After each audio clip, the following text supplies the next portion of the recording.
cbse class 10ൻ്റെ ഹിസ്റ്ററിയിലുള്ള making of a global world എന്ന് പറയുന്ന ചാപ്റ്ററാണ് നമ്മൾ നോക്കിക്കൊണ്ടിരിക്കുന്നത്.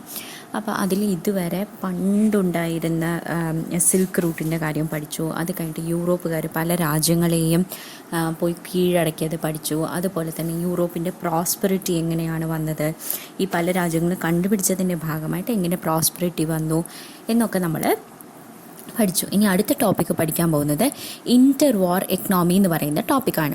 സോ ഇതിലെന്താണെന്ന് വെച്ച് കഴിഞ്ഞാൽ ഫസ്റ്റ് വേൾഡ് വാറിൻ്റെ സമയത്ത് എങ്ങനെയാണ് എക്കണോമി ഉണ്ടായിരുന്നത് എന്നുള്ളതാണ് നമ്മൾ പഠിക്കാൻ പോകുന്നത്.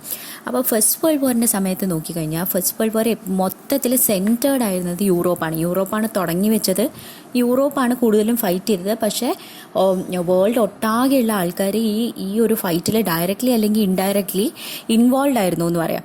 സോ ഇതിൽ ഫസ്റ്റ് വേൾഡ് വാർ കഴിഞ്ഞപ്പോൾ ഒരു ഫസ്റ്റ് വേൾഡ് വാർ നടന്നുകൊണ്ടിരുന്നപ്പോഴത്തേക്കും എക്കണോമി കുറച്ച് ബൂം ഉണ്ടായിരുന്നു.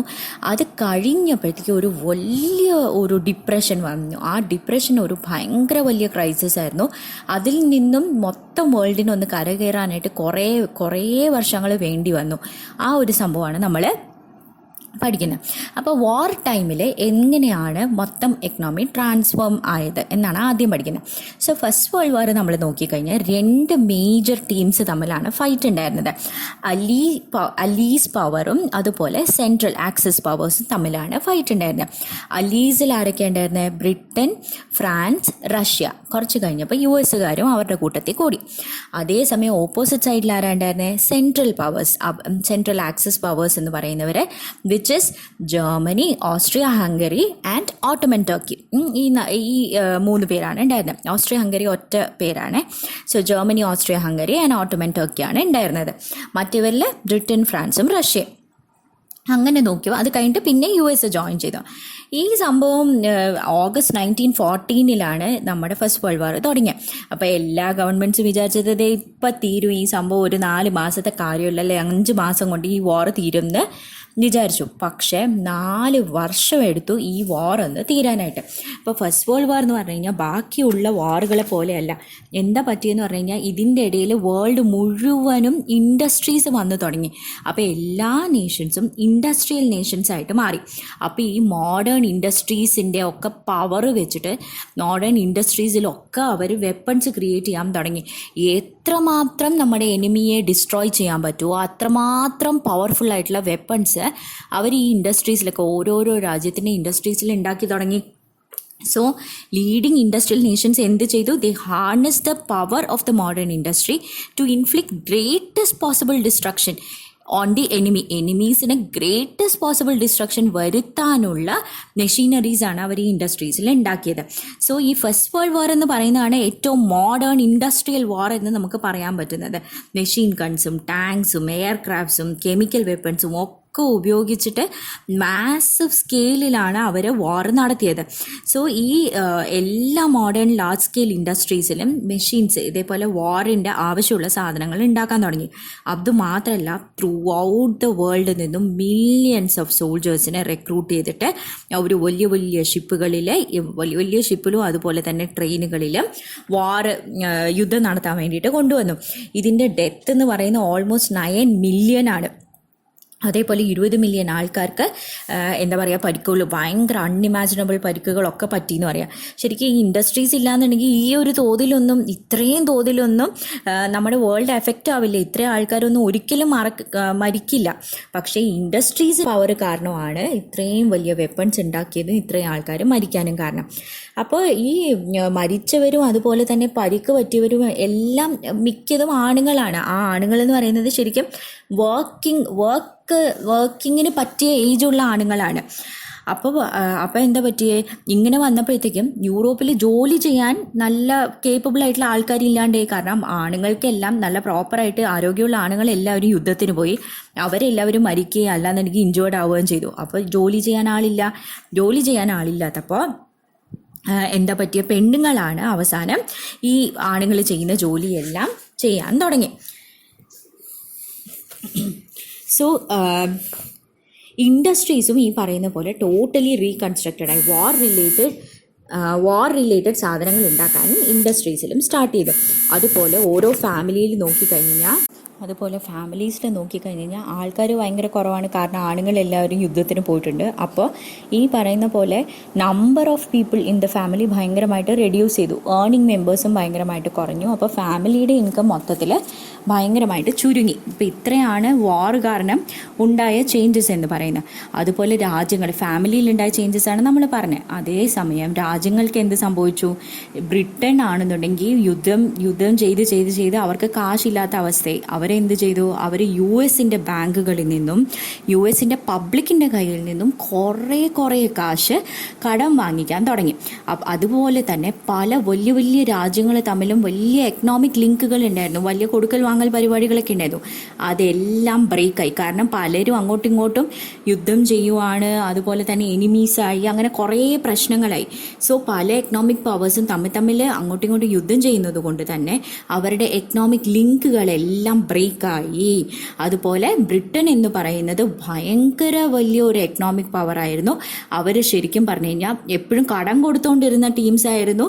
പക്ഷെ ഇപ്പോൾ അവർ കടം വാങ്ങിക്കുക എന്നുള്ള അവസ്ഥയിലായി. യു എസ്സുകാരെന്ന് പറയുന്നത് പണ്ട് യുദ്ധത്തിന് മുമ്പ് കടം വാങ്ങിച്ചുകൊണ്ടിരുന്ന ടീമായിരുന്നു. അവർ നേരെ തിരിച്ച് ഈ യുദ്ധം കഴിഞ്ഞതിന് ശേഷം ബ്രിട്ടീഷുകാർക്ക് കടം കൊടുക്കാൻ തുടങ്ങി, ബാക്കിയുള്ളവർക്ക് കടം കൊടുക്കാൻ തുടങ്ങി. അങ്ങനെ ഒരു ഇൻ്റർനാഷണൽ ക്രെഡിറ്ററായിട്ട് പതുക്കെ യു എസ് പവർ കിട്ടാൻ തുടങ്ങി. എക്കണോമിക്കലി അവർ കുറേ കൂടി ഗ്രോ ചെയ്യാൻ തുടങ്ങി.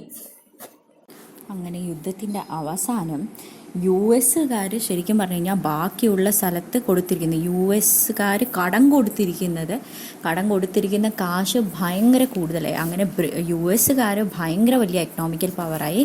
അതേസമയം ബ്രിട്ടനിൻ്റെയും യൂറോപ്പുകാരുടെ ആ ഫൈനാൻഷ്യൽ പൊസിഷൻ ഭയങ്കരമായിട്ട് നഷ്ടപ്പെട്ടു. ഓക്കെ, അത് കഴിഞ്ഞപ്പോൾ ഇത്രയും വാറെല്ലാം കഴിഞ്ഞപ്പോഴത്തേക്കും ബ്രിട്ടന് ഈ ഒരു അവസ്ഥയിൽ നിന്നും കരകയറാൻ പറ്റാത്ത ഒരു അവസ്ഥയായി. സോ ഈ ഒരു പ്രീ വാർ പീരീഡിൽ, വാറിന് മുമ്പുണ്ടായിരുന്ന പീരീഡിൽ അവർ ഭയങ്കര എക്കണോമിക്കൽ പവറായിരുന്നു. പക്ഷേ ഈ ഇത്രയും കാലം വാർ കഴിഞ്ഞതോട് കൂടിയിട്ടാണ് അവരുടെ ഫുൾ എക്കണോമിക്കൽ പവർ നഷ്ടപ്പെട്ടത്. ഈ ബ്രിട്ടൻ ഇങ്ങനെ വാർ ചെയ്തുകൊണ്ടിരിക്കുന്നതിൻ്റെ ഇടയിൽ സൈഡിൽ കൂടി ഇന്ത്യക്കാരും ജപ്പാൻകാരും അങ്ങ് നിരത്തി പിടിച്ചിട്ട് ഇൻഡസ്ട്രീസ് ഉണ്ടാക്കാൻ തുടങ്ങി. അപ്പോൾ ഇൻഡസ്ട്രീസ് ഉണ്ടാക്കിയിട്ട് അവർ കുറേ മാനുഫാക്ചറിങ് സ്റ്റാർട്ട് ചെയ്തു. അപ്പോൾ അവർ കൊണ്ടുപോയിട്ട് സാധനങ്ങളൊക്കെ ആവശ്യക്കാർക്കൊക്കെ വിൽക്കാൻ തുടങ്ങി. അപ്പോൾ യുദ്ധമൊക്കെ കഴിഞ്ഞിട്ട് ബ്രിട്ടൻ വീണ്ടും വിൽക്കാമെന്ന് പറഞ്ഞിട്ട് വന്നപ്പോഴത്തേക്കും ആ മാർക്കറ്റിലൊന്നും ഇവരുടെ സാധനങ്ങൾ എടുക്കുന്നില്ല. കാരണം ഓൾറെഡി ഇന്ത്യക്കാരുടെ സാധനങ്ങൾ ഡോമിനേറ്റ് ചെയ്യാൻ തുടങ്ങി, ജപ്പാൻകാരുടെ സാധനങ്ങളൊക്കെ ഡോമിനേറ്റ് ചെയ്യാൻ തുടങ്ങി. അപ്പോൾ ബ്രിട്ടന് ഇന്ത്യക്കാരുടെ അടുത്തും ജപ്പാൻകാരുടെ അടുത്തും internationally through out the world compete ചെയ്യാൻ പറ്റാത്ത ഒരവസ്ഥയായി. അങ്ങനെ ഈ വാർ എക്സ്പെൻഡിച്ചറിന് വേണ്ടിയിട്ട് നമ്മൾ യു എസിൽ നിന്ന് ബ്രിട്ടൻ കുറേ കടം വാങ്ങിച്ചിട്ടുണ്ടല്ലോ. അപ്പോൾ അതുകൊണ്ട് തന്നെ അവർക്ക് ഭയങ്കരമായിട്ടുള്ള എക്സ്റ്റേണൽ ഡെപ്റ്റ് ഉണ്ട്. അവർക്ക് യു എസ്സുകാരുടെ അടുത്ത് കുറേ കടം കൊടുക്കാനുണ്ടായിരുന്നു. ഓക്കെ, അപ്പോൾ ഇതാണ് ബ്രിട്ടൻ്റെ ഒരു അവസ്ഥ എന്ന് പറയുന്നത്. ഈ വാർ നടക്കുന്ന സമയത്ത് വേറൊരു കാര്യം കൂടി ഉണ്ടായിരുന്നു. വാർ നടക്കുന്ന സമയത്ത് എന്താണെന്ന് വെച്ച് കഴിഞ്ഞാൽ കുറേ ആൾക്കാർക്ക് ഭക്ഷണം വേണം, കുറേ ആൾക്കാർക്ക് മെഡിക്കൽ സപ്ലൈസ്, അങ്ങനെ കുറേ സംഭവമുണ്ട്. അതേപോലെ വാർ എക്യുപ്മെൻറ്റ്സ് എല്ലാം ഉണ്ടാക്കണം. അപ്പോൾ പ്രൊഡക്ഷൻ ഭയങ്കര കൂടുതലായിരുന്നു, എംപ്ലോയ്മെൻറ്റ് ഭയങ്കര കൂടുതലായിരുന്നു. അപ്പോൾ പക്ഷേ എന്താ പറ്റിയെന്ന് പറഞ്ഞു കഴിഞ്ഞാൽ വാർ അങ്ങോട്ട് തീർന്നതും പ്രൊഡക്ഷൻ ഇല്ല. കാരണം ഇനി വാർ റിലേറ്റഡ് സാധനങ്ങളൊന്നും വേണ്ട. അപ്പോൾ ആൾക്കാർക്ക് ജോലി ഇല്ലാണ്ടായി. അപ്പോൾ ഈ ഗവൺമെൻറ്റ്സ് എല്ലാവരും വാറിൻ്റെ സമയത്ത് ഭയങ്കരമായിട്ട് വാർ റിലേറ്റഡ് സാധനങ്ങൾ ഉണ്ടാക്കാനായിട്ട് എക്സ്പെൻഡിച്ചർ കൊണ്ടുവന്നിട്ടുണ്ടായിരുന്നു. ആൾക്കാർക്കൊക്കെ കാശ് കൊടുക്കുന്നുണ്ടായിരുന്നു. പക്ഷെ വാർ കഴിയുന്നതോടുകൂടി ഗവൺമെൻറ് അങ്ങോട്ട് വാർ എക്സ്പെൻഡിച്ചർ ഭയങ്കരമായിട്ട് കുറച്ചു. എന്നിട്ട് പീസ് ടൈമിൽ എത്രയാണോ കാശ് കൊടുക്കുന്നത് അതുപോലെ അങ്ങോട്ട് കാശ് കൊടുക്കാൻ തുടങ്ങി. അങ്ങനെ വന്നപ്പോൾ ബ്രിട്ടനിൽ ഭയങ്കരമായിട്ട് അൺഎംപ്ലോയ്മെൻറ്റ് വരാൻ തുടങ്ങി. കുറേ ആൾക്കാർക്ക് ജോലി ഇല്ലാത്ത അവസ്ഥയായി. അങ്ങനെ ജോലി പോവും എന്നുള്ള ആൻസൈറ്റി, ജോലി ഇല്ലാതായ എങ്ങനെ വീട് നോക്കുന്നുള്ള ആൻസൈറ്റി, അൺസർട്ടനിറ്റി ഒക്കെ, ഭയങ്കര ഡിപ്രഷനൊക്കെ ആ പോസ്റ്റ് വാർ സിനാരിയോയിൽ ബ്രിട്ടനിൽ കോമൺ ആയിരുന്നു എന്ന് പറയാം. ഓക്കെ, അപ്പോൾ ഈ അഗ്രികൾച്ചർ എക്കണോമീസും അതേപോലെ ഭയങ്കര ക്രൈസിസിലായിരുന്നു. എക്സാമ്പിൾ നോക്കിക്കഴിഞ്ഞാൽ ഇപ്പോൾ വീറ്റ് പ്രൊഡ്യൂസേഴ്സിനെ നോക്കിയെന്ന് വിചാരിച്ചോളൂ. വീറ്റ് പ്രൊഡ്യൂസേഴ്സ് ഈസ്റ്റേൺ യൂറോപ്പുകാരായിരുന്നു ആദ്യം ത്രൂ ഔട്ട് ദ വേൾഡ് കുറേ വീറ്റ് കൊടുത്തുകൊണ്ടിരുന്ന ടീംസ്, ഗോതമ്പ് കൊടുത്തുകൊണ്ടിരുന്ന ടീംസ്. പക്ഷേ വാർ വന്നപ്പോഴത്തേക്കും ഈ ഒരു സപ്ലൈ ഡിസ്ട്രപ്റ്റഡായി, ഈസ്റ്റേൺ യൂറോപ്പുകാർക്ക് കൊടുക്കാൻ പറ്റാത്ത അവസ്ഥയെ. അപ്പോൾ എന്ത് പറ്റി? കാനഡക്കാർ വീറ്റ് ഉണ്ടാക്കി തുടങ്ങി, അമേരിക്കക്കാരും ഓസ്ട്രേലിയക്കാരും ഒക്കെ വീറ്റ് അങ്ങ് പ്രൊഡ്യൂസ് ചെയ്യാൻ തുടങ്ങി. അപ്പോൾ വാർ കഴിയുന്നതോടുകൂടി ഈസ്റ്റേൺ യൂറോപ്പുകാർ തീരുമാനിച്ചു നമ്മൾ ഇനി വീണ്ടും ഗോതമ്പ് ഉണ്ടാക്കാമെന്ന് പറഞ്ഞിട്ട് ഗോതമ്പ് ക്രിയേറ്റ് ചെയ്യാൻ തുടങ്ങി. പക്ഷെ ബാക്കി എല്ലാ സ്ഥലത്തും ഇപ്പോൾ വീറ്റ് ഉണ്ട്. അങ്ങനെ വന്നപ്പോൾ ത്രൂ ഔട്ട് വേൾഡ് മാർക്കറ്റിൽ വീറ്റിൻ്റെ അധികമായി, എന്നുവെച്ചാൽ ആൾക്കാർക്ക് ഉപയോഗിക്കാൻ പറ്റുന്നതിനേക്കാളും കൂടുതൽ വീറ്റ് ഉണ്ട്. അപ്പോൾ എങ്ങനെയെങ്കിലും വിറ്റ് പോട്ടെ എന്ന് പറഞ്ഞിട്ട് ആ വീറ്റിൻ്റെ പ്രൈസ് അങ്ങ് കുറയ്ക്കും. അങ്ങനെ പ്രൈസ് കുറച്ച് ഗ്രെയിനിൻ്റെ പ്രൈസ് ഭയങ്കരമായിട്ട് കുറയും. ഗ്രെയിനിൻ്റെ പ്രൈസ് കുറയുമ്പോഴത്തേക്കും ആൾക്കാർക്ക് ഈ പറയുന്ന പോലെ കൃഷിക്കാർക്ക് അവർക്ക് റവന്യൂ കിട്ടില്ല, അവർക്ക് ഇൻകം കിട്ടില്ല. അങ്ങനെ വീണ്ടും ഈ ഫാമേഴ്സ് എല്ലാവരും വീണ്ടും കടം വാങ്ങിച്ചിട്ട് അവരുടെ ലൈഫ് വീണ്ടും ദുരിതത്തിലായി. അപ്പോൾ നമ്മൾ എന്തൊക്കെ കണ്ടു? വാർ ടൈമിൽ ഇൻ്റർ വാർ എക്കണോമിയാണ് നമ്മൾ നോക്കിക്കൊണ്ടിരുന്നത്. വാർ ടൈമിൽ എങ്ങനെയാണ് ഫസ്റ്റ് വേൾഡ് വാർ സ്റ്റാർട്ട് ചെയ്തത്, വെച്ചാൽ ആരൊക്കെ തമ്മിലാണ് ഉണ്ടായിരുന്നത്, അത് കഴിഞ്ഞപ്പോഴത്തേക്കും എങ്ങനെ ഇൻഡസ്ട്രീസിൻ്റെ പവർ ഉപയോഗിച്ചിട്ട് ഈ വാർ ചെയ്തത്, അത് കഴിഞ്ഞിട്ട് ഫാമിലീസിൽ എന്തൊക്കെ പ്രശ്നമുണ്ടായി, ബ്രിട്ടൻകാർക്ക് എന്തൊക്കെ പ്രശ്നമുണ്ടായി, US എന്താണ് ഒരു അഡ്വാൻറ്റേജ് ഉണ്ടായിരുന്നത്, ബ്രിട്ടൻ്റെ പ്രശ്നത്തിൽ അവർ കടം വാങ്ങിച്ചതും അവരുടെ മാർക്കറ്റ് പൊസിഷൻസ് നഷ്ടപ്പെട്ടതും, അതേപോലെ അൺഎംപ്ലോയ്മെൻറ്റ്, അവിടുത്തെ ആൾക്കാർക്ക് അൺഎംപ്ലോയ്മെൻറ്റ് വരാനുള്ള കാരണവും, അതുപോലെ തന്നെ എന്താ പറയുക ആൻസൈറ്റി, അൺസർട്ടിനിറ്റി, അങ്ങനത്തെ സംഭവങ്ങളും എല്ലാം നമ്മൾ പഠിച്ചു. അതിൻ്റെ തന്നെ ഒരു എക്സാമ്പിളായിട്ട് വീറ്റിൽ ഈസ്റ്റേൺ യൂറോപ്പിൻ്റെ വീറ്റ് പ്രൊഡക്ഷൻ്റെ കാര്യവും നമ്മൾ നോക്കി. അപ്പോൾ ഇനിയും നമ്മൾ പഠിക്കാൻ പോണത് US കാര്യം. അപ്പോൾ ബ്രിട്ടൻ്റെ കാര്യം കഴിഞ്ഞു, അത് കഴിഞ്ഞിട്ട് നമ്മൾ പഠിക്കാൻ പോണത് US കാര്യമാണ് പഠിക്കാൻ പോണത്. അപ്പോൾ US കമ്പാരിറ്റീവ്ലി വാർ കഴിഞ്ഞപ്പോഴത്തേക്കും അവർ ഒത്തിരി ഒരു പ്രശ്നം ഉണ്ടായിരുന്നു എന്നുണ്ടെങ്കിൽ അവർ ഫാസ്റ്റായിട്ട് റിക്കവർ ചെയ്തു. അപ്പോൾ US എക്കണോമിയിൽ കുറച്ച് നല്ല രണ്ട് സ്പെസിഫിക് ആയിട്ടുള്ള നല്ല ഇൻട്രസ്റ്റിംഗ് ആയിട്ടുള്ള രണ്ട് സംഭവങ്ങൾ സംഭവിച്ചു. ഈ US എക്കണോമിയുടെ ഒരു ഫീച്ചർ എന്തായിരുന്നു എന്ന് പറഞ്ഞാൽ മാസ് പ്രൊഡക്ഷൻ എന്ന് പറഞ്ഞിട്ടൊരു ഫീച്ചർ. അത് തുടങ്ങി വെച്ചത് ഹെൻറി ഫോർഡാണ്. നമ്മുടെ കാർ മാനുഫാക്ചററില്ലേ ഹെൻറി ഫോർഡാണ് ഇത് തുടങ്ങി വെച്ചത്. ഈ മാസ് പ്രൊഡക്ഷൻ എന്ന് പറയുന്നത് ഒരു 19th സെഞ്ച്വറിയുടെ എൻഡ് ആയപ്പോഴത്തേക്കുമാണ് സ്റ്റാർട്ട് ചെയ്തത്. അത് അവസാനം എല്ലാ ഇൻഡസ്ട്രിയൽ പ്രൊഡക്ഷൻ്റെ ഒരു ഭയങ്കര വലിയൊരു ഫീച്ചറായിട്ട് മാറിയെന്ന് പറയാം. പുള്ളിക്കാരൻ എന്താ ചെയ്തതെന്ന് പറഞ്ഞു കഴിഞ്ഞാൽ ഈ അറവുശാല ഉണ്ടല്ലോ, സ്ലോട്ടർ ഹൗസ്, അറവുശാലയിൽ എങ്ങനെയാണെന്ന് വെച്ച് കഴിഞ്ഞാൽ ഒരു വലിയൊരു ബെൽറ്റ് പോലത്തെ സാധനമുണ്ട്. ആ ബെൽറ്റുകളിൽ സ്ലോട്ടേഡ് അനിമൽസിനെ ഇങ്ങനെ ഈ കൊന്നിരിക്കുന്ന അനിമൽസിനെ ഇങ്ങനെ ആ ബെൽറ്റിൽ കൂടി കറക്കിക്കൊണ്ട് വരും. അപ്പോൾ ഈ ബുച്ചേഴ്സ് ഇതിൽ നിന്നും എടുത്ത് പോവും. അങ്ങനെയാണ് ചെയ്യുന്നത്. അപ്പോൾ ഈ അസംബ്ലി ലൈൻ ഉണ്ടല്ലോ, ഈ ഇങ്ങനെ ഒരു കൺവെയർ ബെൽറ്റ്, ആ കൺവെയർ ബെൽറ്റിൻ്റെ സ്പീഡ് അനുസരിച്ചിട്ടാണ് ആൾക്കാരുടെ വർക്കിംഗ്. അപ്പോൾ ഈ ഒരു കൺവെയർ ബെൽറ്റിൻ്റെ അസംബ്ലി ലൈൻ സിസ്റ്റം എന്ന് പറയുന്ന സംഭവം പുള്ളിക്കാരൻ ഹെൻറി ഫോർഡ് അങ്ങോട്ട് എല്ലാ ഇൻഡസ്ട്രീസിലും ഇംപ്ലിമെൻറ്റ് ചെയ്തു. അപ്പോൾ പുള്ളിക്കാരൻ ഫസ്റ്റ് എവിടെയാണ് ഇംപ്ലിമെൻറ്റ് ചെയ്തതെന്ന് പറഞ്ഞാൽ ഡെട്രോയിറ്റ്, പുള്ളിക്കാരൻ്റെ കാർ പ്ലാന്റിലാണ് ഇത് ആദ്യം കൊണ്ടുവന്നത്. പുള്ളിക്കാരൻ എന്ത് പറഞ്ഞു, അസംബ്ലി ലൈൻ മെത്തേഡ് ഭയങ്കരമായിട്ട് ഫാസ്റ്റായിട്ടും ഭയങ്കര ചീപ്പായിട്ടും വെഹിക്കിൾസ് ഉണ്ടാക്കാൻ ഹെൽപ്പ് ചെയ്യുന്നുള്ളത് പുള്ളിക്കാരൻ പറഞ്ഞു. കാരണം എന്താ, ഇങ്ങനെ അസംബ്ലി ലൈനിൽ ഒരു പാർട്ട് വരികയെന്ന് വെച്ചോ, കാർ ഉണ്ടാക്കാനുള്ള ഒരു പാർട്ട്, രണ്ടെണ്ണം, ഒരു സ്ക്രൂ ഉണ്ട് ഒരു നട്ടുണ്ട്, ഇത് തമ്മിൽ ഇങ്ങനെ ഒട്ടിച്ച് വെക്കണം. നട്ട് സ്ക്രൂവിലിടണം എന്ന് വിചാരിച്ചോളൂ. ഈ അസംബ്ലി ലൈനിൽ ചെയ്യുവാണെന്നുണ്ടെങ്കിൽ നട്ട് എടുക്കുക, അടുത്ത് നട്ട് വരുന്നതിന് മുമ്പ് ഈ സ്ക്രൂ ഇട്ടിട്ടുണ്ടാവണം കറക്റ്റായിട്ട് അല്ലേ. അപ്പോൾ ഭയങ്കര ഫാസ്റ്റായിട്ട് വർക്കേഴ്സ് ഈ കൺവെയർ ബെൽറ്റിൻ്റെ സ്പീഡിന് അനുസരിച്ചിട്ടുള്ള സ്പീഡിൽ വർക്കേഴ്സ് വർക്ക് ചെയ്തേ പറ്റുള്ളൂ. ഒരു ടാസ്ക് പട്ടേന്ന് പറഞ്ഞിട്ട് ചെയ്തേ പറ്റുള്ളൂ. സോ ഇപ്പോൾ അതിന് എക്സാമ്പിൾ പറയുന്ന ഒരു പെർട്ടിക്കുലർ പാർട്ട് കാറിൽ ഫിറ്റ് ചെയ്യണം, എന്നിട്ട് ആ പാർട്ടിന് എന്നിട്ട് ആ കാറിൻ്റെ പാർട്ട് അടുത്ത ആൾക്ക് കൊടുക്കണം. ഇത് ആ കൺവെയർ ബെൽറ്റിൻ്റെ സ്പീഡ് അനുസരിച്ചിട്ട് മെക്കാനിക്കലി ഇങ്ങനെ ചെയ്തുകൊണ്ടേയിരിക്കണം. ഇങ്ങനെ വന്നപ്പോൾ ഈ ഓരോരോ വർക്കറും ചെയ്യുന്ന ജോലിയുടെ എഫിഷ്യൻസി അങ്ങ് ഭയങ്കരമായിട്ട് കൂടാൻ തുടങ്ങി, സ്പീഡ് അങ്ങ് ഭയങ്കരമായിട്ട് കൂടാൻ തുടങ്ങി. കാരണം അവിടെ ഫ്രണ്ടിൽ നിൽക്കുന്ന ഈ കൺവെയർ ബെൽറ്റിൻ്റെ ഫ്രണ്ടിൽ നിൽക്കുന്ന ആൾക്കാർക്ക് ഒന്ന് സംസാരിക്കാനോ ഒന്ന് ബ്രേക്ക് എടുക്കാനോ ഒന്നിനും സമയമില്ല. കാരണം ഈ കൺവെയർ ബെൽറ്റിൻ്റെ സ്പീഡ് അനുസരിച്ചിട്ട് അവർ ജോലി ചെയ്തേ പറ്റുള്ളൂ അല്ലേ. അങ്ങനെ അവസാനം ഹെൻറി ഫോർഡിൻ്റെ കാറുണ്ടല്ലോ, 3 മിനിറ്റിൽ ഒരു കാറ് എന്നുള്ള രീതിയിൽ ഹെൻറി ഫോർഡ് കാറ് പുറത്തെടുക്കാൻ തുടങ്ങി. അങ്ങനെ ഉണ്ടാക്കിയ ഫസ്റ്റ് മാസ് പ്രൊഡ്യൂസ്ഡ് കാറാണ് ടി മോഡൽ ഫോർഡ് എന്ന് പറയുന്നത്. ടി മോഡൽ ഫോർഡാണ് ഫസ്റ്റ് മാസ് പ്രൊഡ്യൂസ് കാർ എന്ന് പറയുന്നത്. അപ്പോൾ ആദ്യമൊക്കെ ഈ ഫോർഡ് കമ്പനിയിലുള്ള വർക്കേഴ്സിന് ഇതങ്ങ് താങ്ങാൻ വയ്യ. കാരണം അത്രയ്ക്ക് സ്പീഡിൽ വർക്ക് ചെയ്യണം, ഈ പേസ് ഓഫ് വർക്ക് ഒരു രക്ഷയിൽ അവർക്ക് താങ്ങാൻ പറ്റുന്നുണ്ടായിരുന്നില്ല. അങ്ങനെ വന്നപ്പോൾ അവർ ഭയങ്കര വലിയ നമ്പേഴ്സിൽ ഈ ഇൻഡസ്ട്രി അങ്ങ് ക്വിറ്റ് ചെയ്യാൻ തുടങ്ങി, ജോലിക്കില്ല എന്ന് പറഞ്ഞിട്ട് അങ്ങ് റിസൈൻ ചെയ്യാൻ തുടങ്ങി. അപ്പോൾ ഫോർഡുകാർക്ക് പേടിയായി. അവരെന്ത് ചെയ്തു, അവരുടെ ഈ വർക്കേഴ്സിൻ്റെ ശമ്പളം അങ്ങ് ഡബിളാക്കി, $5 പെർ ഡേ, $5 എന്നുള്ള ലെവലിലാക്കി 1914. പക്ഷേ പുള്ളിക്കാരൻ വേറൊരു പരിപാടിയും കൂടി ഇതിൻ്റെ കൂട്ടത്തിൽ ചെയ്തു. പുള്ളിക്കാരൻ പറഞ്ഞു, ട്രേഡ് യൂണിയൻസിന് എൻ്റെ ഇൻഡസ്ട്രിയിൽ വർക്ക് ചെയ്യാൻ പറ്റില്ല, ട്രേഡ് യൂണിയൻസ് എൻ്റെ പ്ലാന്റിൽ വർക്ക് ചെയ്യാൻ പറ്റില്ല. ട്രേഡ് യൂണിയൻസിനെ ബാൻ ചെയ്തു. പിന്നെ ആ കൺവെയർ ബെൽറ്റിൻ്റെ സ്പീഡ് ഇത്തിരി അങ്ങോട്ട് കൂട്ടി. അങ്ങനെ വന്നപ്പോഴത്തേക്കും വർക്കേഴ്സിന് കുറേ കൂടി കഷ്ടപ്പെട്ടിട്ട് വർക്ക് ചെയ്യേണ്ടി വരും. അങ്ങനെ വന്നപ്പോൾ അങ്ങേർക്ക് കൂടുതൽ കാർ ഉണ്ടാക്കാൻ പറ്റിയെന്ന് പറയാം. അപ്പം ഇത്തിരി സ്പീഡ് കൂട്ടിയാലും നമ്പർ ഓഫ് കാർസ് പ്രൊഡ്യൂസ്ഡ് ഭയങ്കര കൂടുതലായത് കാരണം പുള്ളിക്കാരന് ഭയങ്കരമായിട്ട് ഇൻകം കിട്ടാൻ തുടങ്ങി ഫോർഡിന്. അപ്പോൾ പുള്ളിക്കാരൻ പറയുകയാണ്, ഈ $5 ആക്കിയിട്ട് അവരുടെ വേജ് കൂട്ടിയതാണ് എൻ്റെ ലൈഫിലെ ഏറ്റവും ബെസ്റ്റ് കോസ്റ്റ് കട്ടിങ് ഡിസിഷൻ ഇത്ര.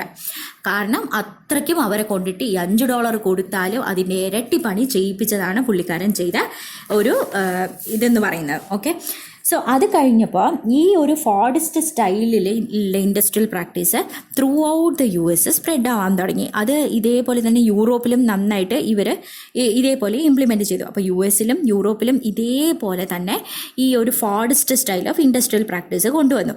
ഇങ്ങനെ വന്നപ്പോഴത്തേക്കും വർക്കേഴ്സിൻ്റെ കയ്യിൽ നല്ല കാശുണ്ട് ഇപ്പോൾ, കാരണം വർക്കേഴ്സിന് നല്ലോണം പേയ്മെൻറ്റ് കിട്ടുന്നുണ്ടല്ലോ. അത് വന്നപ്പോൾ വർക്കേഴ്സ് കൂടുതൽ സാധനങ്ങൾ വാങ്ങിക്കാൻ തുടങ്ങി, കാറുകൾ വാങ്ങിക്കാൻ തുടങ്ങി, വാഷിംഗ് മെഷീൻ, TV, റെഫ്രിജറേറ്റർ ഒക്കെ വാങ്ങിക്കാൻ തുടങ്ങി. അങ്ങനെ വന്നപ്പോൾ അതിൻ്റെ എക്സാമ്പിൾ പറയുകയാണെങ്കിൽ US-ൽ കാർ പ്രൊഡക്ഷൻ എന്ന് പറയുന്നത് ഓൾമോസ്റ്റ് 2 മില്യൺ ആയിരുന്നു 1919. പക്ഷേ 1929 ആയപ്പോഴത്തേക്കും 5 മില്യൺ ആയി ഓൾമോസ്റ്റ് കാർ പ്രൊഡക്ഷൻ. കാരണം ആൾക്കാരുടെ കയ്യിൽ വാങ്ങിക്കാൻ കാശുണ്ട്.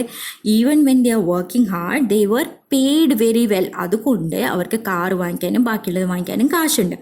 അങ്ങനെ അതേപോലെ തന്നെയാണ് ബാക്കിയുള്ള സാധനങ്ങളുടെയും പ്രൊഡക്ഷൻ ഭയങ്കരമായിട്ട് കൂടിയ. റെഫ്രിജറേറ്റേഴ്സ്, വാഷിംഗ് മെഷീൻസ്, റേഡിയോസ്, ഗ്രാമഫോൺസിൻ്റെ ഒക്കെ ഇത് പ്രൊഡക്ഷൻ ഭയങ്കരമായിട്ട് കൂടി. ഇത് കൂടാതെ തന്നെ ഈ സാധനങ്ങൾക്കൊക്കെ നമ്മുടെ ഇൻസ്റ്റാൾമെൻറ്റ് പേ എന്ന് പറയുന്ന ഹയർ പർച്ചേസും കൂടി ഉണ്ടായിരുന്നു. മാസം തോറും അടച്ചാൽ മതി എന്നുള്ള പരിപാടിയും ഉണ്ടായിരുന്നു. അപ്പോൾ ആ പരിപാടി നന്നായിട്ട് വർക്കായി എന്ന് പറയാം, ഈ ഹയർ പർച്ചേസ് എന്ന് പറയുന്ന സംഭവം. അങ്ങനെ വന്നപ്പോൾ ഈ റെഫ്രിജറേറ്റേഴ്സ് ഉണ്ടാക്കാനും വാഷിംഗ് മെഷീനും ഉണ്ടാക്കാനും ഒക്കെ ആൾക്കാർ വേണം. അതിൻ്റെ പ്രൊഡക്ഷൻ കൂടിയപ്പോൾ ഈ പറയുന്നത് പോലെ വീണ്ടും അതിലേക്ക് ആൾക്കാർക്ക് കുറേ കൂടി എംപ്ലോയ്മെൻറ്റ് കിട്ടാൻ തുടങ്ങി. അതുമാത്രമല്ല, ആൾക്കാർ പുതിയ വീടുകൾ കൺസ്ട്രക്ട് ചെയ്യാൻ തുടങ്ങി. അതേപോലെ ഫൈനാൻസ്, അപ്പോൾ വീട് കൺസ്ട്രക്ട് ചെയ്യണമെന്നുണ്ടെങ്കിൽ ഫൈനാൻസ് വേണം. സോ ഈ ഫൈനാൻസ് എല്ലാം എവിടെ നിന്നും കിട്ടും? ലോണുകൾ, ബാങ്ക്സ് എല്ലാം ലോൺസ് കൊടുക്കാൻ തുടങ്ങി. അങ്ങനെ മൊത്തത്തിലൊരു ഹൗസിംഗ് ബൂം ഉണ്ടായി, കൺസ്യൂമർ ബൂം ഉണ്ടായി. അങ്ങനെ വന്നപ്പോൾ US ഫുള്ളി ഭയങ്കര പ്രോസ്പറസ് ആയിട്ട് വരാൻ തുടങ്ങി. അതേപോലെ ഹൗസിംഗ് ഫീൽഡിലും അതുപോലെ ഹൗസ് ഹോൾഡ് ഗുഡ്സിലും ഒക്കെ ഭയങ്കര ലാർജ് ഇൻവെസ്റ്റ്മെൻറ്റ്സ് ഈ ആൾക്കാർ ചെയ്യാൻ തുടങ്ങി. അങ്ങനെ വന്നപ്പോൾ എംപ്ലോയ്മെൻറ്റ് കൂടി, ഇൻകം കൂടി, അതേപോലെ തന്നെ ആൾക്കാർ വാങ്ങിക്കുന്നത് ഭയങ്കരമായിട്ട് കൂടാൻ തുടങ്ങി. അങ്ങനെ എംപ്ലോയ്മെൻറ്റും ഇൻകമും എല്ലാം കൂടി നല്ല ഭംഗിയിൽ US അങ്ങ് നടന്നുകൊണ്ടിരുന്നപ്പോഴാണ് പെട്ടെന്ന് ഈ പറയുന്നത് പോലെ ആ പ്രോസ്പെറിറ്റി എല്ലാം ഒരു സുപ്രഭാതത്തിൽ അങ്ങ് ഫുള്ളി ഇല്ലാണ്ട് മണ്ണായി പോയത്. അങ്ങനെയാണ് അവസാനം ഒരു ഡിപ്രഷൻ, വലിയൊരു ഡിപ്രഷനിലേക്ക് വേൾഡ് ചെന്നപ്പെട്ടത്. അതാണ് ഇന്ന് നമ്മൾ പഠിക്കാൻ പോകുന്നത്. സോ ഈ ഒരു പ്രോസ്പെറിറ്റി ഉണ്ടായിരുന്ന സമയത്ത് US ആയിരുന്നു ഫുൾ വേൾഡിലേക്ക് സാധനങ്ങൾ എക്സ്പോർട്ട് ചെയ്തുകൊണ്ടിരുന്നത്. മാത്രമല്ല ഏറ്റവും വലിയ കടം കൊടുക്കുന്ന ആൾ, ലാർജസ്റ്റ് ഓവർസീസ് ലെൻഡർ എന്ന് പറയുന്നത് US ആയിരുന്നു. യുഎസിൻ്റെ ഇമ്പോർട്ട്സും അതേപോലെ ക്യാപിറ്റൽ എക്സ്പോർട്ട്സും രണ്ടെണ്ണം യൂറോപ്യൻ റിക്കവറിനെ ഹെൽപ്പ് ചെയ്തു. US-ൽ നിന്നും സാധനങ്ങൾ ഇമ്പോർട്ട് ചെയ്യുന്നതും അതേപോലെ ക്യാപിറ്റൽ കുറേ ലോൺസ് ആ US-കാർ യൂറോപ്പുകാർക്ക് കൊടുത്തതും ഈ പറയുന്ന പോലെ യൂറോപ്പിൻ്റെ റിക്കവറി കുറച്ച് ഹെൽപ്പ് ചെയ്തു. പക്ഷേ അവസാനം 1929 അവസാനത്തോടു കൂടി എന്ത് സംഭവിച്ചു? ഒരു ഡിപ്രഷൻ വന്നു. ഈ ഡിപ്രഷൻ എന്ന് പറയുന്നത് ഇന്ന് വരെ വേൾഡ് കണ്ടതിൻ്റെ ഏറ്റവും ഒരു മാരകമായിട്ടുള്ള ഒരു സംഭവമായിരുന്നു ഈ ഒരു എക്കണോമിക് ഡിപ്രഷൻ എന്ന് പറയുന്നത്. 1929 ഒരു ഒരു ഓൾമോസ്റ്റ് 1929 സ്റ്റാർട്ടിങ് തൊട്ട് 1930 പകുതി വരെ ഈ ഒരു ഡിപ്രഷൻ ഉണ്ടായിരുന്നു. അതെന്താ സംഭവം എന്ന് പറഞ്ഞു കഴിഞ്ഞാൽ ഫുൾ സ്ഥലവും ഇത് ഒരു ദിവസം എന്താ പറ്റിയെന്ന് വെച്ച് കഴിഞ്ഞാൽ ഈ ഫുൾ അമേരിക്കൻ മാർക്കറ്റ് ഫുൾ അമേരിക്കൻ്റെ സ്റ്റോക്ക് മാർക്കറ്റ് അങ്ങ് ഭയങ്കരമായിട്ട് കൊളാപ്സായി. അങ്ങനെ വന്നപ്പോൾ ആൾക്കാർക്ക് ഈ സ്റ്റോക്കിൻ്റെ കാശ് അങ്ങ് ഇടിയോ എന്ന് പേടിച്ചിട്ട് ആൾക്കാർ എല്ലാ സ്റ്റോക്കും കൂടി വിൽക്കാൻ ശ്രമിച്ചു. അങ്ങനെ വന്നപ്പോൾ സ്റ്റോക്ക് പ്രൈസിൻ്റെ ഫുൾ വിലയും ഇടിഞ്ഞ് എല്ലാവരുടെ കാശും പോയി. അങ്ങനെ ഭയങ്കര പ്രശ്നമായി. കുറേ പേര് ആത്മഹത്യയൊക്കെ ചെയ്ത സംഭവമാണ്. അവിടം തുടങ്ങിയിട്ടാണ് ഈ ഒരു ഡിപ്രഷൻ്റെ സ്റ്റാർട്ടിങ് എന്ന് പറയുന്നത്. സോ ഈ ഡിപ്രഷൻ്റെ സമയത്ത് എല്ലാ പ്രൊഡക്ഷനും ഭയങ്കരമായിട്ട് കുറഞ്ഞു, എംപ്ലോയ്മെൻറ്റ് കുറഞ്ഞു, ഇൻകവും ട്രേഡും എല്ലാം ഭയങ്കരമായിട്ട് കുറഞ്ഞു. കറക്റ്റ് ടൈം എപ്പോഴാണ്, അതേപോലെ എപ്പോഴാണ് ഈ ഡിപ്രഷൻ ഓരോരോ കൺട്രീസിനെ എഫക്റ്റ് ചെയ്തത്, അതേപോലെ എത്ര തോതിലാണ് ഈ ഡിപ്രഷൻ എഫക്റ്റ് ചെയ്തത്, അത് ഓരോരോ കൺട്രിയിലും ഓരോ പോലെയാണ്. പക്ഷേ ഇൻ ജനറൽ അഗ്രികൾച്ചർ റീജിയൻസിനാണ് ഭയങ്കരമായിട്ട് എഫക്റ്റ് ചെയ്തത്. അതേപോലെ ആ ഒരു കമ്മ്യൂണിറ്റീസ് മുഴുവനും ഭയങ്കരമായിട്ട് ഈ ഡിപ്രഷൻ കാരണം സഫർ ചെയ്തു. അഗ്രികൾച്ചർ കൂടുതലുള്ള രാജ്യങ്ങളെയാണ് ഇത് ഭയങ്കരമായിട്ട് എഫക്റ്റ് ചെയ്തത്. കാരണം അഗ്രികൾച്ചറിൻ്റെ സാധനങ്ങളുടെ പ്രൈസ് ആണ് ഏറ്റവും കുറഞ്ഞു പോയത്. ബാക്കിയുള്ള സാധനങ്ങൾ വലിയ കുഴപ്പമില്ലായിരുന്നു. പക്ഷേ അഗ്രികൾച്ചർ പ്രോഡക്ട്സിൻ്റെ പ്രൈസ് ഭയങ്കരമായിട്ട് കുറയുകയും ചെയ്തു. കുറേ കാലം അത് കുറഞ്ഞ് തന്നെ നിൽക്കുകയും ചെയ്തു. അങ്ങനെ വന്നപ്പോൾ അവർ ഭയങ്കരമായിട്ട് എഫക്റ്റഡായി. ഈ ഡിപ്രഷൻ വരാൻ പല കാരണങ്ങളും ഉണ്ട്. അതിൽ ഒരു കാരണം എന്താണെന്ന് വെച്ച് കഴിഞ്ഞാൽ ഒന്ന് അഗ്രികൾച്ചർ ഭയങ്കരമായിട്ട് ഓവർ പ്രൊഡക്ഷൻ ഉണ്ടായിരുന്നു. അതെന്താ കാരണം? ഓവർ പ്രൊഡക്ഷൻ നമ്മൾ നേരത്തെ തന്നെ കണ്ടില്ലേ, വീറ്റ് നമ്മുടെ ഈസ്റ്റേൺ യൂറോപ്പുകാർ ചെയ്തുകൊണ്ടിരുന്നു. അത് കഴിഞ്ഞിട്ട് വാർ ടൈമിൽ അത് കട്ടായി. അപ്പോൾ വേറെ കുറേ ആൾക്കാർ കാനഡ, ഓസ്ട്രേലിയ, അമേരിക്കയിൽ എല്ലാവരും വീറ്റ് ഉണ്ടാക്കാൻ തുടങ്ങി. പിന്നെ ഈസ്റ്റേൺ യൂറോപ്പ് വന്നപ്പോൾ പിന്നെ വീറ്റ് മാർക്കറ്റിൽ അവൈലബിൾ ആയത് കൂടി. അപ്പോൾ കുറേ ഉണ്ടെന്നുണ്ടെങ്കിൽ കുറേ വീറ്റ് ഉണ്ടെന്നുണ്ടെങ്കിൽ ആൾക്കാർ വില കുറച്ച് വിൽക്കാൻ നോക്കും. അതെങ്ങനെയെങ്കിലും പോയാൽ മതി എന്ന് പറഞ്ഞിട്ട് വില കുറയ്ക്കാൻ നോക്കും. അങ്ങനെ വില കുറയുമ്പോഴത്തേക്കും ഫാമേഴ്സിന് കാശ് കിട്ടില്ല. അപ്പോൾ കാശ് കൂടുതൽ കിട്ടാൻ വേണ്ടിയിട്ട് ഫാമേഴ്സ് വീണ്ടും കൂടുതൽ വീറ്റ്, അപ്പോൾ കൂടുതൽ വീറ്റ് ഉണ്ടാക്കിയാൽ കൂടുതൽ വീറ്റ് വിറ്റ് പോയി കഴിഞ്ഞ് കഴിഞ്ഞാൽ നമുക്ക് കൂടുതൽ കാശ് കിട്ടുമല്ലോ എന്ന് പറഞ്ഞിട്ട് അവർ വീണ്ടും എക്സ്ട്രാ ഗോതമ്പ് ഉണ്ടാക്കാൻ തുടങ്ങി. അങ്ങനെ ഗോതമ്പ് ഉണ്ടാക്കിയപ്പോൾ വീണ്ടും മാർക്കറ്റിൽ ഗോതമ്പിൻ്റെ പ്രൊഡക്ഷൻ ഭയങ്കരമായിട്ട് കൂടി, ഗോതമ്പിൻ്റെ അളവ് ഭയങ്കരമായിട്ട് കൂടി, വീണ്ടും വില ഇടിഞ്ഞു. ഇങ്ങനെ വന്നപ്പോൾ this cost glut in the market എന്ന് പറഞ്ഞു കഴിഞ്ഞാൽ ഇത് പോകാത്ത അവസ്ഥ വന്നു. അങ്ങനെ വന്നപ്പോൾ വീണ്ടും പ്രൈസ് കുറഞ്ഞ് അങ്ങനെ അവസാനം ആൾക്കാർ വാങ്ങിക്കാനില്ലാണ്ട് ഈ സാധനങ്ങളെല്ലാം അഴുകി പോകാൻ തുടങ്ങി. ഇത് first reason. Agriculture over production എന്ന് പറയുന്നതാണ് first reason to cause the depression. ഇനി രണ്ടാമത്തെ റീസൺ എന്താണെന്ന് പറഞ്ഞു കഴിഞ്ഞാൽ നമ്മൾ നേരത്തെ പറഞ്ഞതുപോലെ US പല കൺട്രീസിനും കുറേ ലോൺസ് കൊടുക്കുമായിരുന്നു. അവർ നന്നായിട്ട് ഈ ഇൻവെസ്റ്റ് ചെയ്യും. പല കൺട്രീസിലും പ്രൊഡക്ഷനൊക്കെ വേണ്ടിയിട്ട് ഭയങ്കരമായിട്ട് ഇൻവെസ്റ്റ് ചെയ്യും. അപ്പോൾ കുറേ കാലം ഈ വേൾഡിലുള്ള എല്ലാ ആൾക്കാർക്കും യൂറോപ്യൻസിനൊക്കെ നമ്മുടെ US പോയി ചോദിച്ചു കഴിഞ്ഞാൽ ചുമ്മാ ലോൺ കിട്ടും. It was very easy to get loan from US. പക്ഷേ എന്തോ പ്രശ്നം സംഭവിക്കാൻ പോകുന്നു എന്നുള്ളത് US-ൻ്റെ ഈ പുറത്തേക്ക് ലോൺ കൊടുക്കുന്ന ടീംസ്, പുറത്തേക്ക് ലോൺ കൊടുക്കുന്ന ബാങ്കുകളും അതേപോലെ ലെൻഡേഴ്സും അങ്ങനെ ഒരു ഊഹാപോഹം കേട്ടു. എന്തോ പ്രശ്നം സംഭവിക്കാൻ പോകുന്നു എന്ന് പറഞ്ഞിട്ട് എന്തോ ഒരു റൂമർ പോലെ കേട്ടു. അപ്പോൾ ആ സമയത്ത് US പുറത്തേക്ക് കടം കൊടുത്തിരിക്കുന്ന എമൗണ്ട് എന്ന് പറയുന്നത് ഓൾമോസ്റ്റ് 1 ബില്യൺ ആണ്. അത് കഴിഞ്ഞപ്പോൾ ഇങ്ങനെ പേടിച്ചിട്ട് ഇതൊന്നും നമുക്ക് ചിലപ്പോൾ തിരിച്ച് കിട്ടില്ല എന്നുള്ള പേടി കാരണം ഒരു വർഷം അവരങ്ങോട്ട് ലോൺ കൊടുക്കുന്നത് കുറച്ച് ഓൾമോസ്റ്റ് കാൽ ഭാഗം ഓഫ് 1 ബില്യൺ 1/4 ബില്യൺ മാത്രമേ പുറത്തേക്ക് ലോണായിട്ട് കൊടുക്കാൻ തുടങ്ങിയുള്ളൂ. അങ്ങനെ US കടം കൊടുക്കുന്നത് നിർത്തിയതോടുകൂടി പല രാജ്യങ്ങളും ഭയങ്കരമായിട്ട് എഫക്റ്റഡായി. കാരണം പല രാജ്യങ്ങളും US-ൻ്റെ കടത്തിലാണ് ശരിക്കും പറഞ്ഞു കഴിഞ്ഞാൽ, കടം കൊടുക്കുന്നതുകൊണ്ടാണ് ജീവിച്ചുകൊണ്ടിരുന്നത്. അങ്ങനെ US ലോണ് വിഡ്രോ ചെയ്യുന്നതോടുകൂടി പല ഭാഗങ്ങളും throughout the world affected ആവാൻ തുടങ്ങി. അപ്പോൾ പല ഭാഗത്തും ഇതിൻ്റെ എഫക്റ്റ് പല രീതിയിലാണ് കണ്ടത്. ഫസ്റ്റ് എന്താന്ന് പറഞ്ഞു കഴിഞ്ഞാൽ, ഫസ്റ്റ് ഒരു രീതി എങ്ങനെയാണെന്ന് വെച്ച് കഴിഞ്ഞാൽ യൂറോപ്പിലെ പല മേജർ ബാങ്ക്സും കൊളാപ്സായി. അതേപോലെ തന്നെ ബ്രിട്ടീഷ് പൗണ്ടിൻ്റെ വില അങ്ങ് കുത്തനെ ഇടിഞ്ഞു. അതേപോലെ അഗ്രികൾച്ചർ ഏരിയാസിൽ എന്താണ്, അഗ്രികൾച്ചർ ഏരിയാസിൽ നേരത്തെ പറഞ്ഞതുപോലെ കുന്നുകൂടാൻ തുടങ്ങി. കാരണം ഓൾറെഡി അഗ്രികൾച്ചർ പ്രോഡക്ട്സിന് മാർക്കറ്റ് ഇല്ല. അത് കാരണം അവർ കൂടുതൽ ഉണ്ടാക്കി കൂടുതൽ കാശ് ഉണ്ടാക്കാൻ തുടങ്ങി.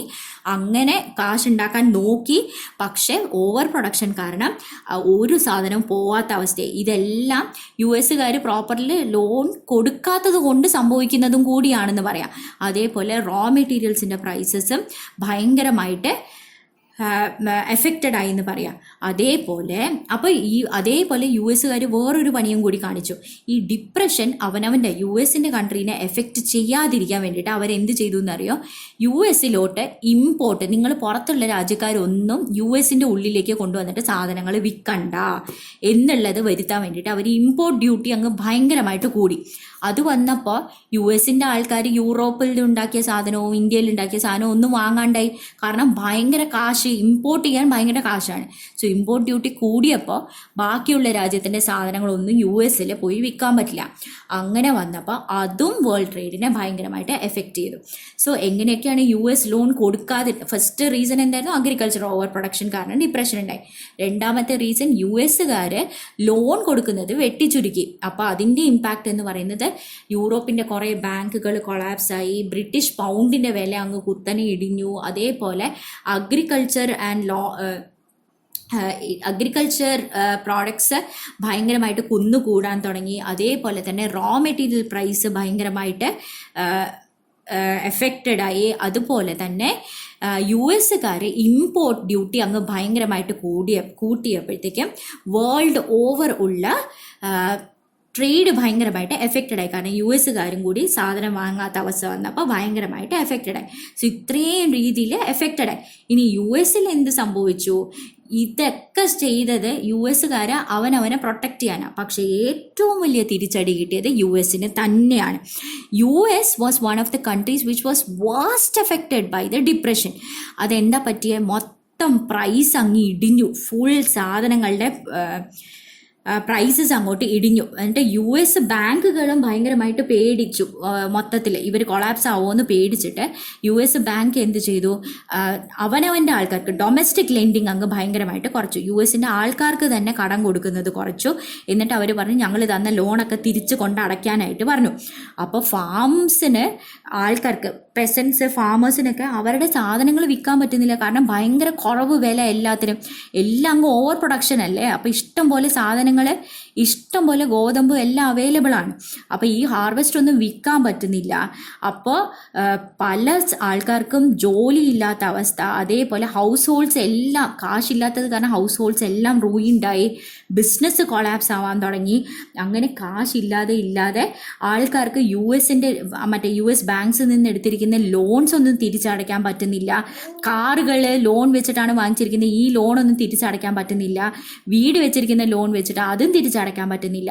അപ്പോൾ വീട് പോകുന്നു, ആൾക്കാർക്ക് കാറുകൾ പോകുന്നു. അതേപോലെ എല്ലാം ഈ പറയുന്ന പോലെ ഇൻസ്റ്റാളബിൾ എന്ന് പറഞ്ഞിട്ട് നമ്മൾ റെഫ്രിജറേറ്റർ, TV എല്ലാം വാങ്ങിച്ചിരിക്കുന്ന കുറേ കൺസ്യൂമർ സാധനങ്ങളുണ്ടല്ലോ, അതെല്ലാം അവർ തിരിച്ചു കൊടുക്കേണ്ടി വന്നു. അപ്പോൾ 1920s ഉണ്ടായിരുന്ന ആ ഒരു കൺസ്യൂമർ പ്രോസ്പെറിറ്റി ഉണ്ടല്ലോ, അതെല്ലാം കണ്ടുകൊണ്ടിരിക്കുമ്പോഴത്തേക്കും മണ്ണടിഞ്ഞു പോയതുപോലെ ആയിപ്പോയി ആൾക്കാർക്ക്. അപ്പോൾ ഈ പറയുന്ന പോലെ TV എല്ലാം തിരിച്ചു വരാൻ തുടങ്ങി, ഒന്നും വാങ്ങിക്കാൻ ആളില്ല.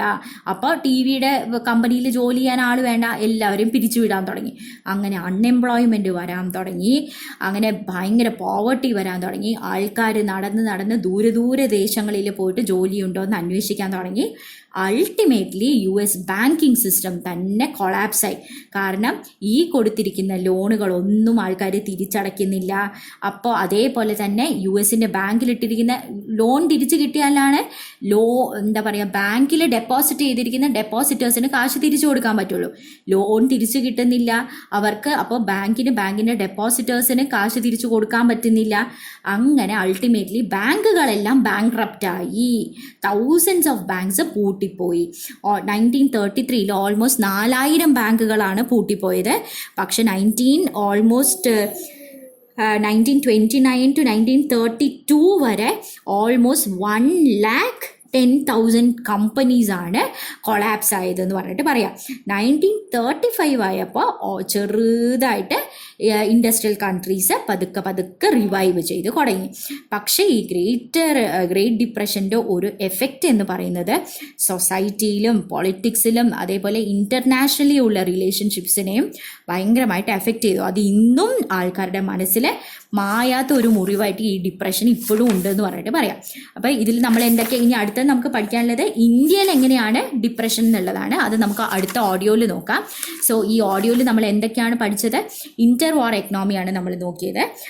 ഫസ്റ്റ് വേൾഡ് വാർ ആരൊക്കെ തമ്മിലായിരുന്നു, എത്ര വർഷം ഉണ്ടായിരുന്നു, ഇൻഡസ്ട്രിയൽ പവർ ഉപയോഗിച്ചിട്ട് എങ്ങനെയാണ് വാർ നമ്മൾ ചെയ്തത്, അത് ഫാമിലീസിനെ എങ്ങനെയാണ് എഫക്റ്റ് ചെയ്തത്, അത് കഴിഞ്ഞിട്ട് ബ്രിട്ടനെ എങ്ങനെയാണ് അത് എഫക്റ്റ് ചെയ്തത്, അത് കഴിഞ്ഞപ്പോൾ യു എസിനെ എങ്ങനെയാണ് ഇത് എഫക്റ്റ് ചെയ്തത്. യു എസിൻ്റെ എക്കണോമിയുടെ 2 മേജർ സംഭവങ്ങൾ, ദാറ്റ് ഈസ് ഫോർഡസ്റ്റ് സ്റ്റൈൽ ഓഫ് പ്രൊഡക്ഷനും അതേപോലെ തന്നെ ഹയർ പർച്ചേസും കാരണം അവരുടെ എക്കണോമിയിൽ എന്തൊക്കെ ചേഞ്ചസ് ആണ് വന്നത്. അത് കഴിഞ്ഞപ്പോൾ ഗ്രേറ്റ് ഡിപ്രഷൻ്റെ കാര്യം പഠിച്ചു. ഗ്രേറ്റ് ഡിപ്രഷൻ എന്തുകൊണ്ട് വന്നു? 2 കാരണങ്ങൾ പഠിച്ചു. അഗ്രികൾച്ചർ ഓവർ പ്രൊഡക്ഷനും 2 യു എസുകാർ ലോൺ കൊടുക്കുന്നത് നിർത്തിയതും. ഈ 2 കാരണങ്ങൾ നമ്മൾ ഡീറ്റെയിൽ ആയിട്ട് പഠിച്ചു. അത് കഴിഞ്ഞിട്ട് യൂറോപ്പിലെ ഈ ഡിപ്രഷൻ എങ്ങനെയാണ് എഫക്റ്റ് ചെയ്തത്, അതേപോലെ തന്നെ യു എസിലെ ഈ ഡിപ്രഷൻ എങ്ങനെയാണ് എഫക്റ്റ് ചെയ്തത്. ഇത്രയും സംഭവങ്ങളാണ് നമ്മൾ ഈ ഓഡിയോയിൽ പഠിച്ചത്.